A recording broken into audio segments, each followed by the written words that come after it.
In a world where scarcity runs rampant, two grizzled hunters scour the land in search of economic answers. Eugene Cornelius and his brolic companion, Jameson, will stop at nothing to hunt down and contain the irrepressible force of nature known as the PPC Beast. It will take lots of resources, and blood, sweat, and tears will be shed. Their journey will leave you mystified, emotionally traumatized, but most importantly, it will leave you wondering what was the cost, and could they have spent their time doing something better? This is Economy Beast Hunters of 2018 Insane Megalomania Edition.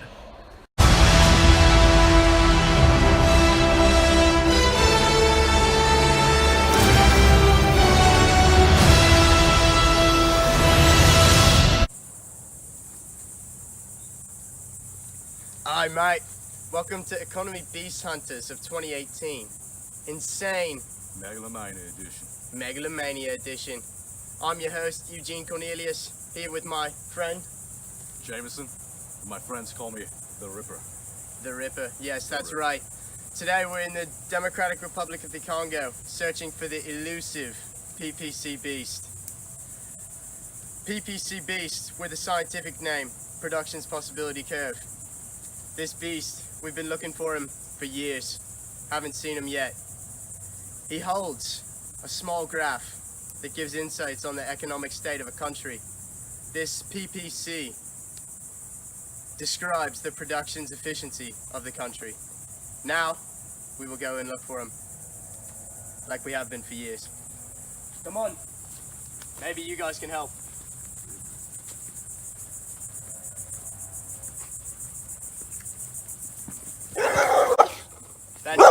That's not the beast we're looking for.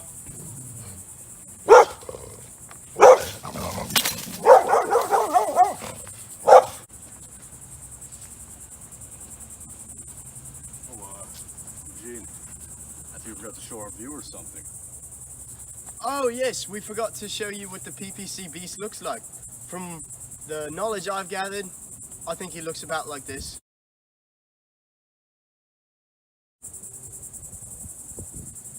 But I think that with my advanced technology, he looks more like this.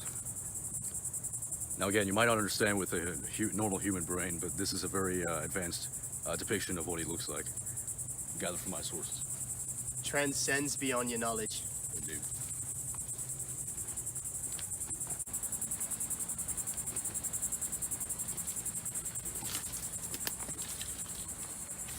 Whoa, wait. I think I found some. Oh, look at that. Appears it may be something of the PPC. This is something we never have seen before. This is a baby of the PPC. What we can tell from this guy is that the PPC that laid this bears live young, unlike any other PPC. And it's a male in his late 40s. It's young and vibrant, a newborn child. And what we can see here, I will show it to you.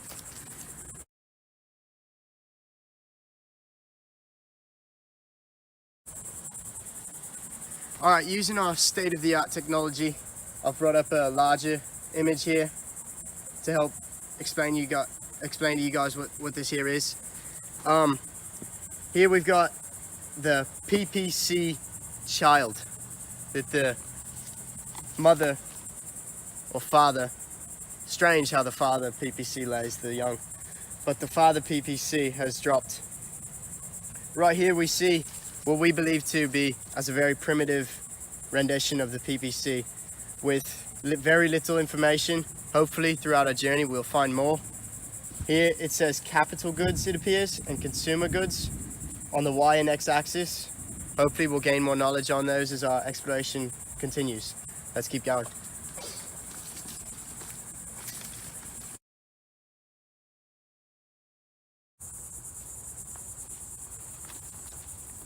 You might have some more around here, you think? Yeah. A little storm coming in the area?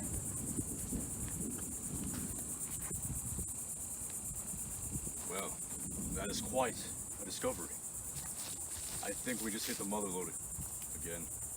You've got more, Jameson. Yeah, this here's a nest. Appears to be an excess of one, meaning Yes. two. We have two in our hands now. Again, these are live young, so we must be very careful with them. Very careful. And the interesting thing about these live young is that they contain information very crucial in our economic discoveries. As seen here. See on the graph where it says capital and consumer goods?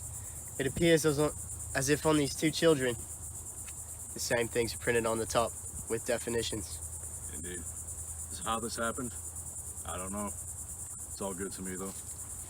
So what we have here is capital goods, or items, that have the highest tech in the entire land. But the other child contains another piece of information very crucial to our findings. Consumer goods are bought and used by, of course, the consumers, and are temporary in nature. So once they're one-time use, they can't be used again. Unlike capital goods, like machinery, very important to our discoveries. Very, very important. Yes, what I have smelled off of this PPC beast also tells me that these here capital goods, they are bought by businesses and reused plenty of times to produce these consumer goods. So this creates this balance that we must further investigate for the DRC.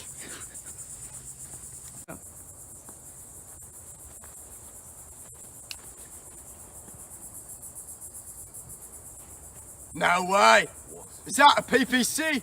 You bloody bloke! We've got him. It appears.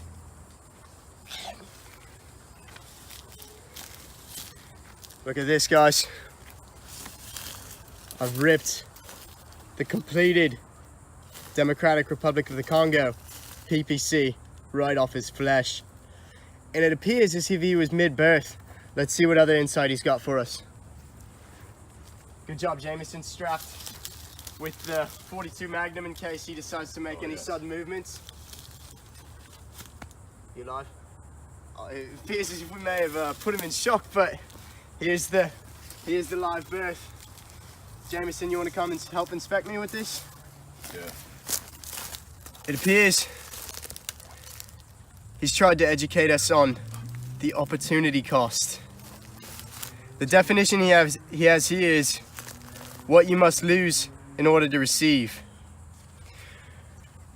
I can translate that to the second best option. You keep an eye on him, Jameson. I'm gonna go back and see if we can get some information out of this.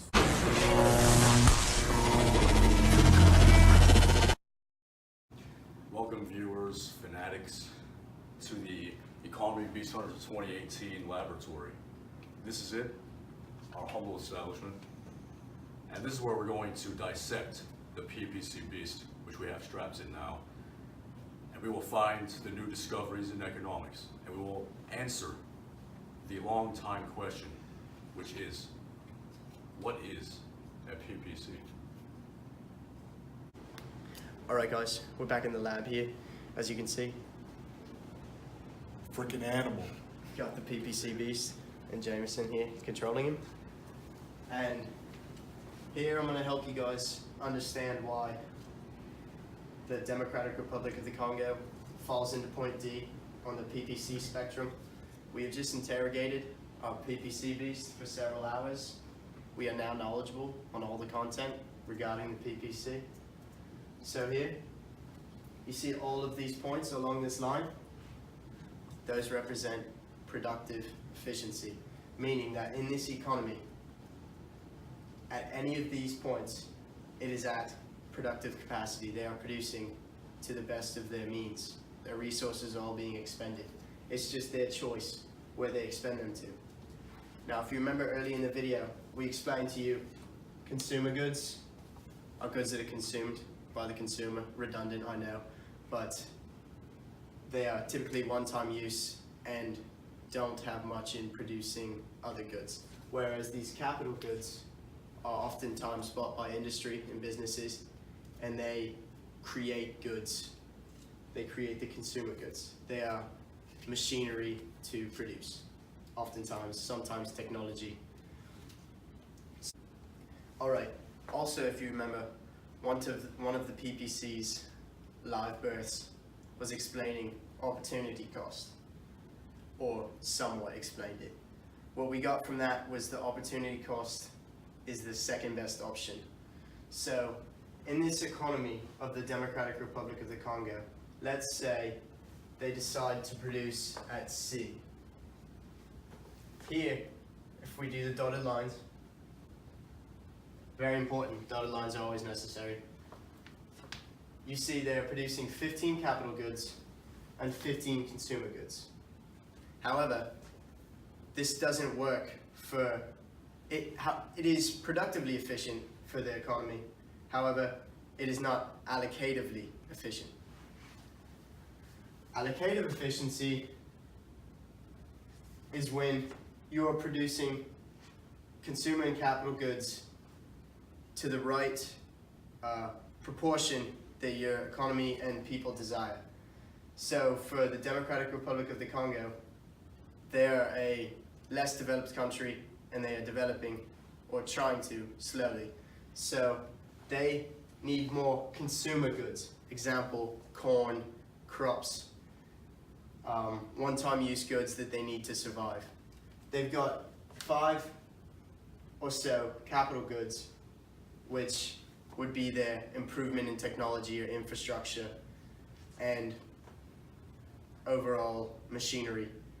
Improving slowly, whereas they're staying high on the consumer goods spectrum. And however, the opportunity cost, the second best option from going from point C to D, they used to be at 15 and 15. Moving from point C to D, this movement here leaves capital goods from 15 down to 5 and from 15 up to 20. So the opportunity cost of moving from point C to point D, what would the second best option be? They went from 15 down to 5. They lose 10 capital goods and gain 5 consumer goods. The opportunity cost in this scenario is what is lost. So the opportunity cost from moving from point C to D for the Democratic Republic of the Congo is 10. And yeah. All right, we've compromised with the PPC beast here, and he's gonna give you guys a little task to do in replacement for his freedom. We might let him go. He doesn't know yet. If he does a bang up job, we'll let him know. All right, kids. Now that you understand the concept of allocative efficiency and how it was at point D for the Democratic Republic of the Congo, because point D was where they had an optimal allocation of resources towards consumer goods and an optimal allocation of resources towards capital goods. You know that. You know that this is why it's allocative efficiency, the optimal use of resources. Using this knowledge, we want you, the viewers, to construct a PPC. Choose your favorite country in the whole world. But don't choose the United States, because that's a cliche. Choose another country, draw a PPC curve, put some capital goods on there, put some consumer goods on there, put some numbers on there, put some dotted lines on there, and show where they would be at allocative efficiency based on the developmental stage of that country.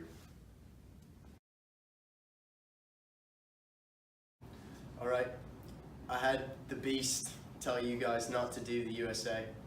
Not because it's cliche, which it is, but because I'm gonna do it.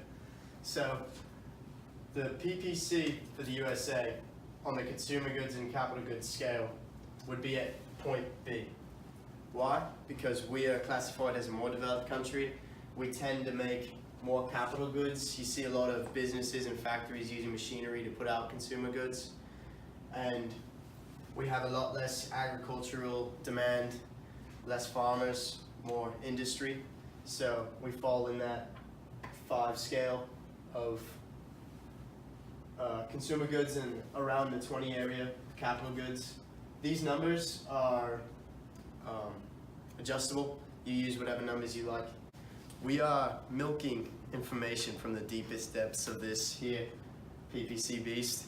He's starting to turn into less of a beast. Seems like you might want to stay with us after this.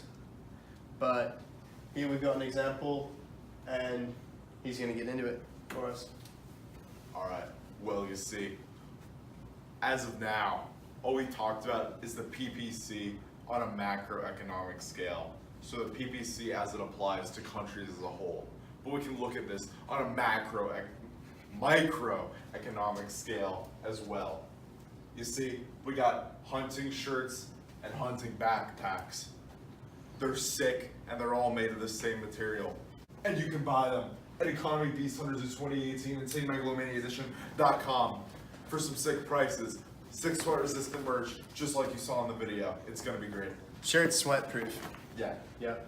All right. Don't forget that. So, since they're made of the same material, if you're gonna make more hunting shirts, you're not gonna be able to make as many hunting backpacks because you simply don't have enough resources to make an extreme amount of backpacks or an extreme amount of shirts, because then you'd have a point all the way out here.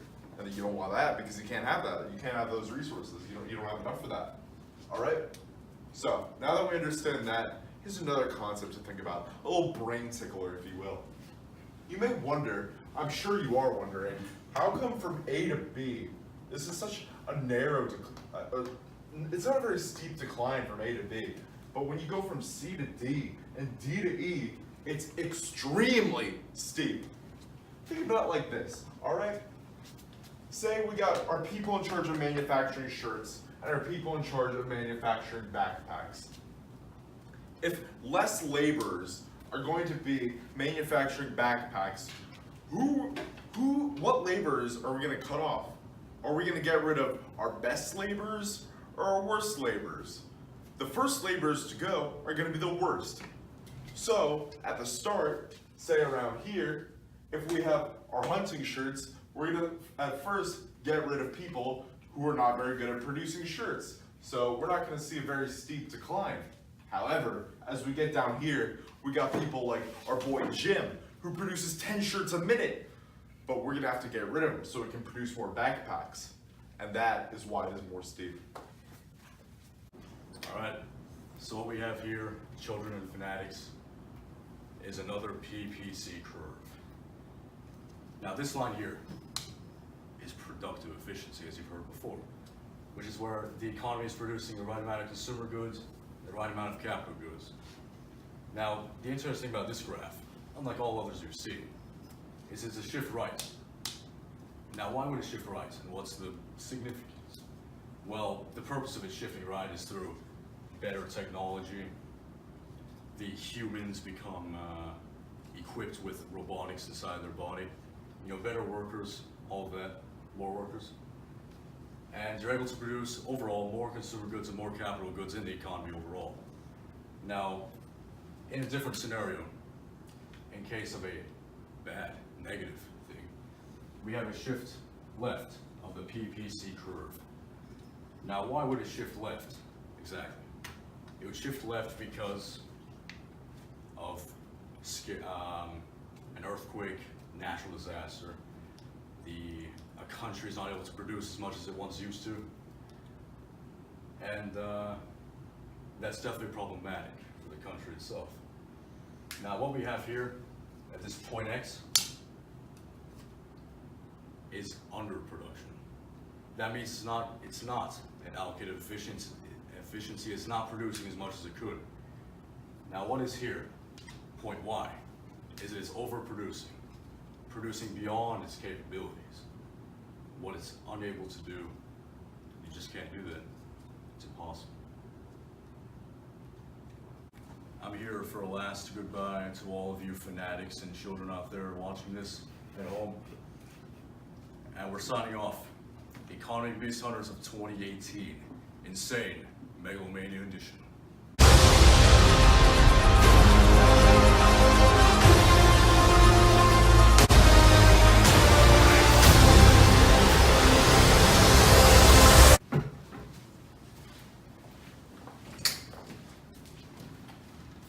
Hey, the beast's coming home with me.